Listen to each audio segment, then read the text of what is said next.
Okay, so the Cavs win 115, Golden State 101. So Cleveland takes game 6. Cleveland won the first quarter, won the fourth quarter. Golden State won the second and the third quarter. Golden State only had 11 points in the first quarter, so they definitely have to work on something like that. Obviously, they were 5 for 21 in three-pointers, and then in the second half, they were 10 for 18.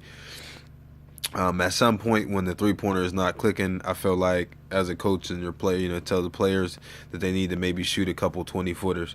I mean, Cleveland is going to respect the threes no matter what, even if they're missing. And then maybe pump fake and maybe come get a two-pointer or something like that inside there. They got to be aggressive or something like that. Cleveland was plus 10 on rebounds. Golden State was plus 1 on offensive rebounds. Cleveland was plus 5 on steals, plus 7 on assists, plus 4 on blocks. Golden State was plus 4 in the turnovers. Now, at one point, LeBron scored 20 straight, so obviously they didn't have no answer for that. I think Green has to be able to get on him and match him up. I mean, he's their best defensive player, so, I mean, we know LeBron is the best player on the planet, and Curry is the best shooter on the planet. So when you have Draymond Green playing, I think he has to get on LeBron and guard him, one-on-one. That's what he has to do. I mean, this is a championship game caliber. I mean, they could have won this game and went home.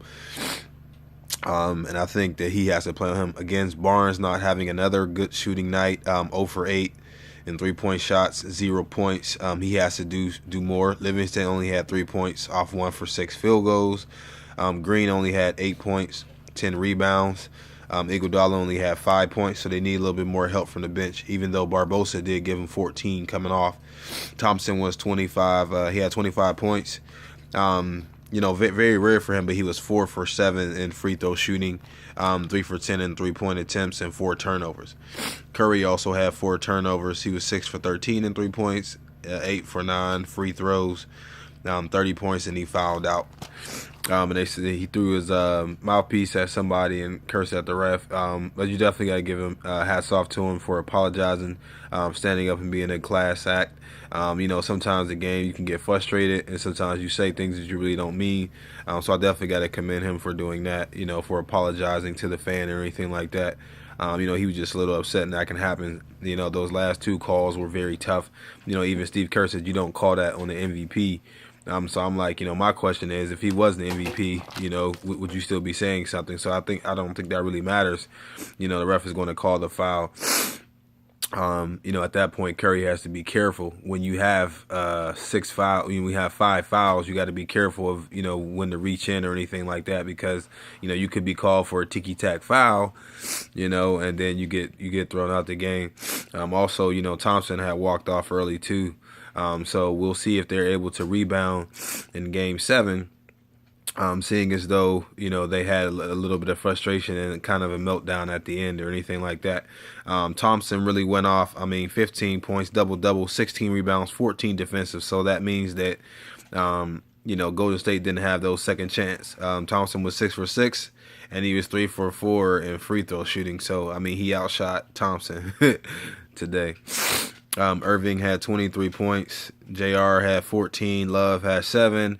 RJ had 3 and 6 rebounds. Again, James erupts for 41 points, 8 rebounds, 11 assists, 4 steals, 3 blocks, 6 defensive. So obviously, he's taking over. That's something that he has to do. Again, if you win a championship, you got to take it. Nobody's going to give it to you.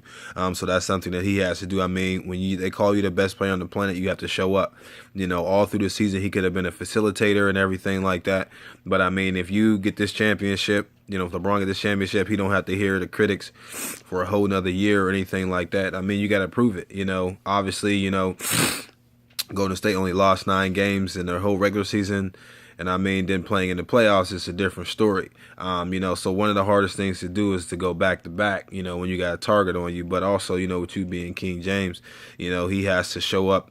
And again, he has to show, have another 41-point game for them to win. And because they're going to feed off of him. He has to drive to the hole, and then kick it out. And everybody has to come to play. Kyrie has to come to play.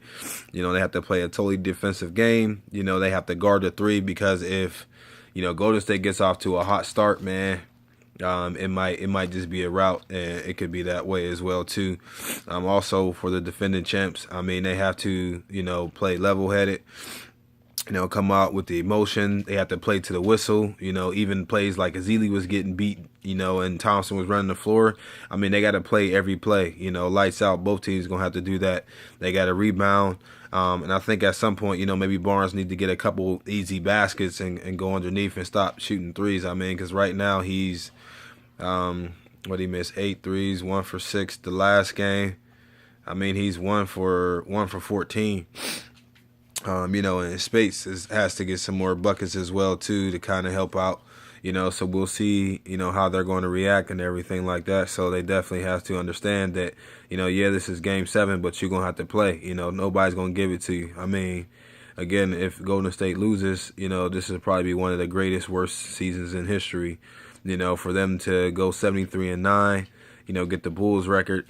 Then you have MVP, and you lose to Cleveland. I mean, they almost lost to OKC, but they got to continue that. They were up 3-1. They easily could have, won it in Game 5 at home. I think that's something that they could have done.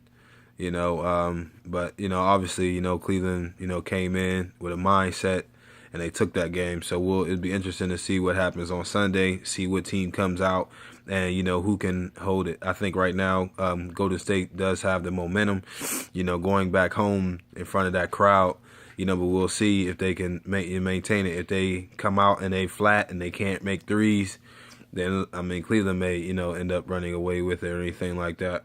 So it'd be interesting to see who shows up, the MVP or the best player on the planet. All right.